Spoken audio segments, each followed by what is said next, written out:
Martin North, John Adams. In the interest of the people. Hello, John. Hello, sir. It's the bill that keeps giving. Today we're going to reveal to the audience some exclusive information about this cash transaction ban bill. So we covered the inquiry report in quite detail in terms of our last show, and there has been some media reporting with Alan Jones picking up the story on 2GB and Sky as of yesterday, and today is Wednesday. Now, one of the key issues that we raised in last episode was this issue of, can this bill trap people in banks? So I testified on the 30th of January, and I gave a scenario of how this bill could be actually used to trap people in banks. Now, the committee, in their report, in their inquiry report, said that this evidence was wrong. Now, in our last show, I said that the committee was wrong. In that time, since our last show, I went to a lawyer and had independent legal opinion drawn up on this particular point. And so today's show is to reveal this legal opinion. And the legal opinion basically says that I was right in what I testified to the committee on the 30th of January. We were right in terms of what we said in our last show. Parliament is wrong. The committee is wrong. And so, again, this is another example of politicians who are not up to the job, being overpaid, who are making blanket statements about proposed laws, and yet they don't actually understand what they're examining. And so this is quite extraordinary that, we're a couple of experts, we give evidence, they say we're full of BS, and now we've gone to the step of actually getting legal opinion that we're going to talk about in this show, and there will be a few steps that follow on from today's conversation. And this is very significant, right? Because essentially any bill has to be based on good law, yes. Right? And what this is saying is that the law is actually being misinterpreted by the writers of the bill. Exactly. So now, what did I say on the 30th of January? So I said something very, very specific. So Senator McAllister from Labor asked me, how does this specific law trap people in banks? So, John, let's just play your original clip, which was the one where you actually gave that evidence. So under the rules, there is an exemption. So, and this is the the Section 8 of the rules basically makes it exempt that if you are reporting under the anti-money laundering law, you're exempt from this law. Now, who does that cover? That covers the banks. So as the rules are stated now, if you have money in the bank, you can still deposit, you can still withdraw, and that's legal. But it's an exemption. And if that exemption is removed by the Assistant Treasurer, then it actually becomes illegal to actually withdraw or deposit money in the bank. So if I may stop you there for clarity, Mr. Adams, your objection that you're stating here in this third point is not the exemption, but the fact that it is contained in subordinate legislation, not in the primary legislation. Well, yeah. And provides significant discretion to the government of the day. Yeah, yes. So obviously you'd be aware that the Scrutiny of Bills Committee basically said that these exemptions should be in the primary legislation, not in the rules. But technically speaking, the bill itself says that all transactions in Australia above 10,000 can't be done in cash, and then there are certain exemptions. So if you pass the legislation and exclude the rules, taking money in the bank is illegal, basically in cash. But then obviously one of the big concerns is if we did have some sort of financial crisis, if we did have some sort of run on the banks, and if you look at, for example, you've got massive capital controls in Lebanon now, you've had massive capital controls in Greece in 2012, and in terms of Cyprus as well. If we did have a severe financial crisis, one of the big concerns is that this law, if the exemption is removed, Section 8 of the rules, basically you can't take money at the bank. So that's a direct consequence of this legislation. But Sorry, just to stop you there. I mean, we may as well you've got a lot of ideas, so we may as well explore them in an orderly way. But your proposition is a fear that in the event of a financial crisis, a government might use the latitude inherent in the legislation before us to intervene in ways that you don't agree with in the economy. Is that... I'm not... What I'm saying is that legal avenue is possible. Thank you. Yeah. Now, what I said was that, so we have the bill, as in what's before Parliament, and we have the rules, which is the regulations. The bill itself makes all transactions at $10,000 or above illegal right across Australia. There's the rules, which is the regulations, which says there's a set of exemptions that under these conditions you're allowed to conduct transactions. Now, one of the exemptions is in relation to banks, in terms of, and this is this Section 8 of the rules.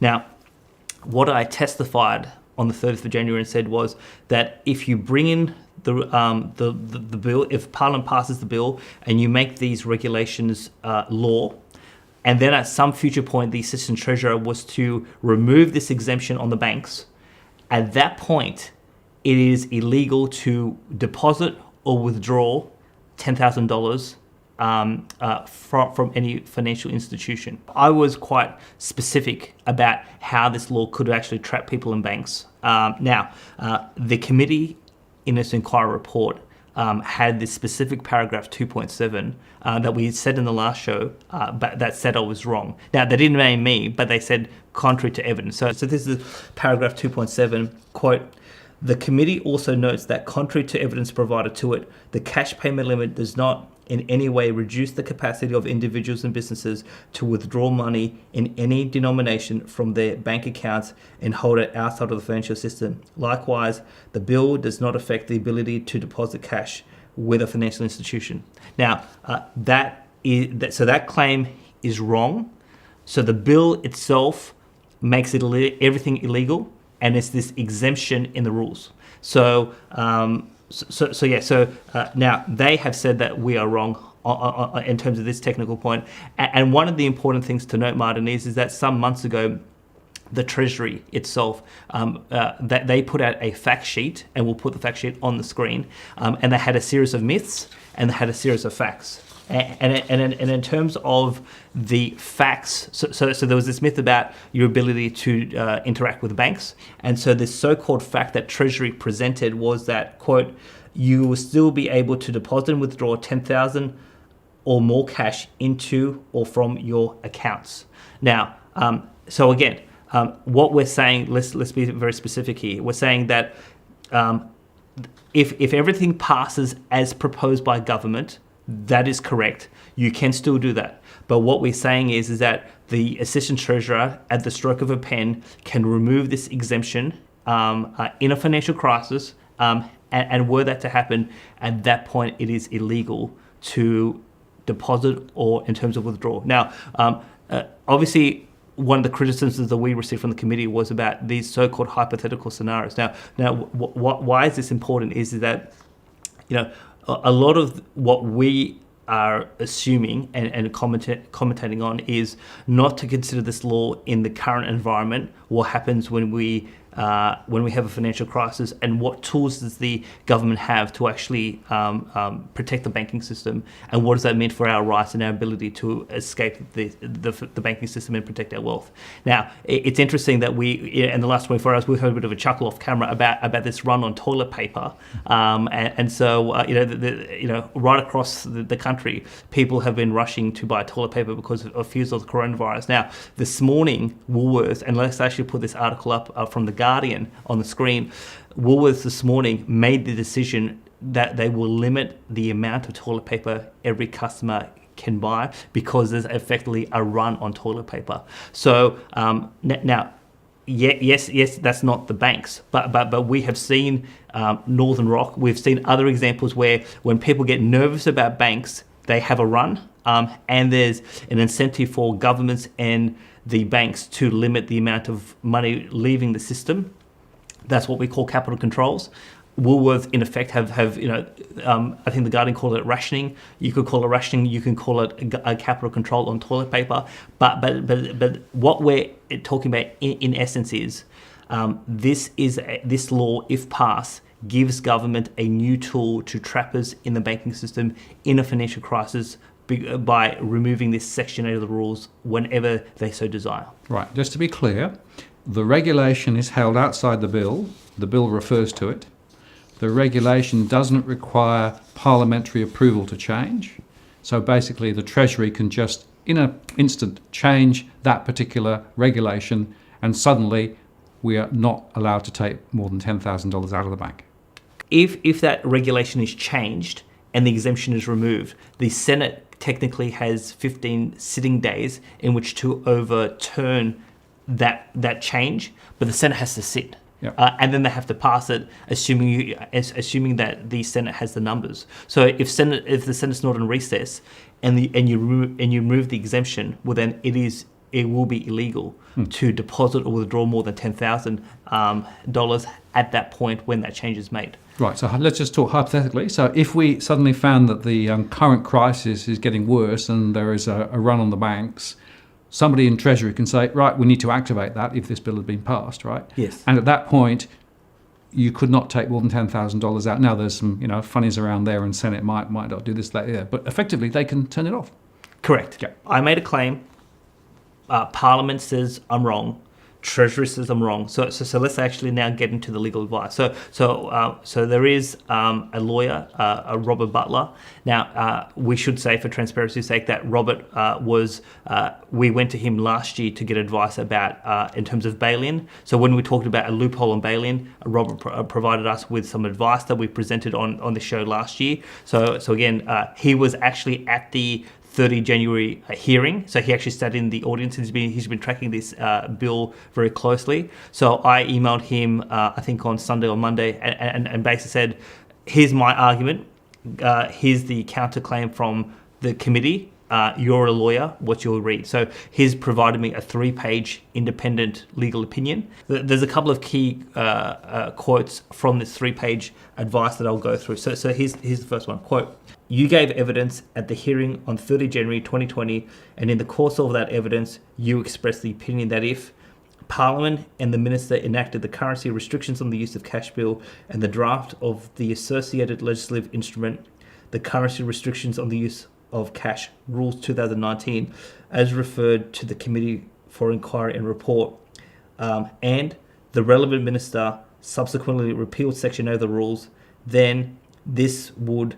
mean that it would be an offence to withdraw more than $10,000 out of a bank account at any one time. I agree with the conclusion you draw in the evidence you gave." So this is Robert Butler's view, that he agrees that what I said to the committee is actually correct.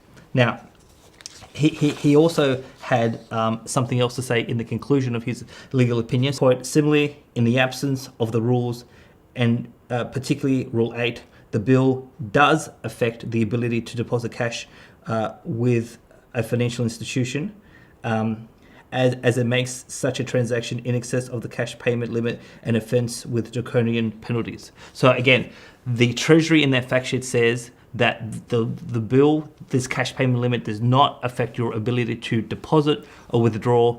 An independent lawyer we have no commercial relationship with this lawyer.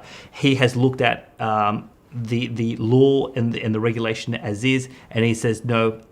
Treasury is wrong. It does actually impact the ability to deposit and withdraw under the scenario that we have just proposed, which is that the assistant treasurer, the current one or a future one at some point, can just sign a new piece of paper and remove this particular exemption. Right, and the point, of course, is that there is a reason why it's in the regulation, not in the bill, because if it had been in the bill, it would have to gone back to Parliament to be changed. Because it's as a regulation, it can be changed without all of that oversight. Exactly. And the important thing to note on that one, Martin, is that so there's a number of exemptions. The committee has only asked for one exemption to be removed, to be moved from the regulation to the bill, which is the exemption on private transactions, which is, if you and I were doing, if you were selling me a second-hand car and we were not businesses. Now they're saying on that point is that. Because there's a lot of concern about the ability to do private transactions, gifts, etc. So they're saying put that particular exemption in the bill, which would mean that if government ever wanted to change the exemption, they would have to go through Parliament again, the House of Reps, the Senate, etc. But on this particular exemption about the banks, Section 8 of the rules, the committee didn't say anything about that particular exemption, and this is the exemption where, again, if the assistant treasurer signed a piece of paper, it would be illegal to withdraw or deposit more than $10,000 in terms of bank account and in terms of any one time. Now, why is this important? Is obviously when you are in a crisis, in a financial crisis, if you have a lot of money in the banking system and you want the access to take that money out. So we have talked about, the banks have a number of tools at their disposal to limit deposits, capital controls. We do have the issue of, in terms of bail-in, around confiscation, and how that potentially may work. So again, the banks have certain legal abilities under the terms and conditions, which is your commercial contract, but this gives the government because capital controls is more effective if it comes from government as opposed to the banks imposing capital controls on their customers. So this gives the government a new legal tool. Now, and we should be clear, we're not saying that the government will definitely use this tool. We are just saying that it is an option that the government may wish to use, and like I said in my testimony, this is a legal possibility which actually increases the risk of having your money in the bank, and this is a so-called myth, but we have a lawyer that says no, it's actually a fact. Right, and it's worth again understanding that what people might say on a normal day and what people will do in a crisis could well be different. Right, because effectively the regulators and government will be grasping at any straw they can in a crisis, and this basically gives them a lever. Precisely, and if we saw the behaviour of Woolies this morning, they are just grabbing. So I actually have a contact who actually works for one of the major chains, who's actually in WA, and they said that even though that they have suppliers in their distribution network, in their supply chain, the amount of people buying toilet paper at the rate they're buying it, they just can't keep up.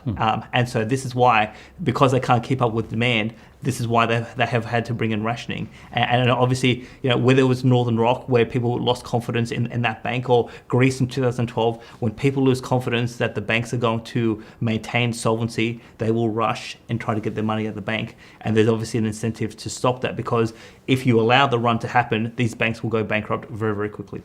Right. One point I'll just make before we move on, Martin, is we're talking about this this particular issue today in terms of a 10,000 threshold. Now, obviously, there is some concern that a future parliament, if this does become law, a future parliament may lower the threshold. Now, just say that, for example, and at some point down the track, the parliament was to lower the threshold from, say, 10,000 to 2,000. Well, that would mean that with this particular issue of this Section 8 of the rules, the government would have the ability at a lower threshold to be even, to limit your ability to take, even smaller amounts out of the bank. So that's another important point to say, that in terms of the safety of your money in the bank.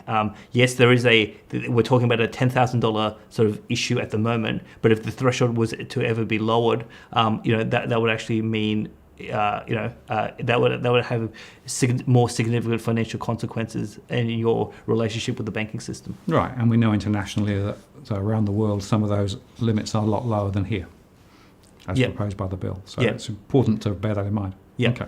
Now, in terms of the political implications, so I think it's quite staggering that, again, we have politicians who are investigating laws, because that's what inquiry is all about. That they don't examine these laws properly. They basically come out with conclusions that are factually wrong. And I think from a political standpoint, it actually brings into question the integrity of the report. Because so in our last show, we stated there was a whole series of facts and a whole series of policy issues that were not properly addressed by the committee, and it was pretty much of a con job, a whitewashed report. So I think the fact that we now have a legal opinion that basically backs us up, it calls to attention as to if the Senate does vote on this, they effectively are voting on false pretenses, and that's not how Parliament should be working. Right, and we don't know, of course, whether it's a deliberate obfuscation or whether it's a mistake, but either way, it's a bad show. Yes. Now, I'm not sure if there's, of the committee members, in terms of the senators on the committee, I'm not sure if any of them are lawyers, but look, so I think I said in my testimony, so the chair of the committee I used to work with, Slade Brockman, when we were both coalition advisors. So he's never been a practicing lawyer, but one of the things that I've always done as a matter of practice is, if, and I'm an economist, not a lawyer, but if there are points of law where I'm not sure about, I will go get legal counsel to actually get, to make sure that I'm not going to make something that's wrong, or say something that's wrong, and yet, the chairman in particular has been quite careless in injecting this paragraph 2.7. What I'm intending to do with this is actually to submit it to the Senate Economics Committee and basically ask them to either change or amend this paragraph 2.7 because it is factually wrong. And so there is some media outlets who I'm potentially going to share this legal advice with. But for the ordinary Aussie who's thinking about, well, what does this law mean for me? It means that the government has the ability to trap you in the banks, and we have an independent lawyer who basically confirms that point. Right, and John, can anybody get hold of that advice? Yes. Now, so if anyone wants this advice, they can email me directly. I have the approval of Robert Butler to distribute his opinion. So I'm happy to share this opinion if people want to call up their member of parliament or call up in terms of their senators and say, hey, Adam says X, committee says Y, and a lawyer has now injected himself into the process and said, no, Adams is correct. Do not pass this bill because whatever you've been told by the committee got it wrong. So if people want to do that's fair enough. I'll be writing to the committee directly. I'll be on the phone with certain members of parliament myself. I'll be distributing the opinion to various media outlets. Whether anyone picks it up or not, who knows? One of the points I think I will make is that, so, like I said before, Alan Jones made a big song and dance about this issue yesterday on Sky News and in 2GB. I mean, we've been talking about this for 8 months, and he's come later on the party. So where is? I mean, we are the tip of the spear. I mean, we are leading the coverage on this issue. We're doing all the original research, and the people watching this show, you are effectively the army fighting for rights in this country, because you're the ones that have put enormous pressure on Parliament to be able to get us to having an inquiry and be able to go through this process. Yeah, and it's in the interest of the people, which is precisely what this channel's about. Absolutely. John, I appreciate your time today. Thank you. Martin North, John Adams, in the interest of people. We'll see you next time.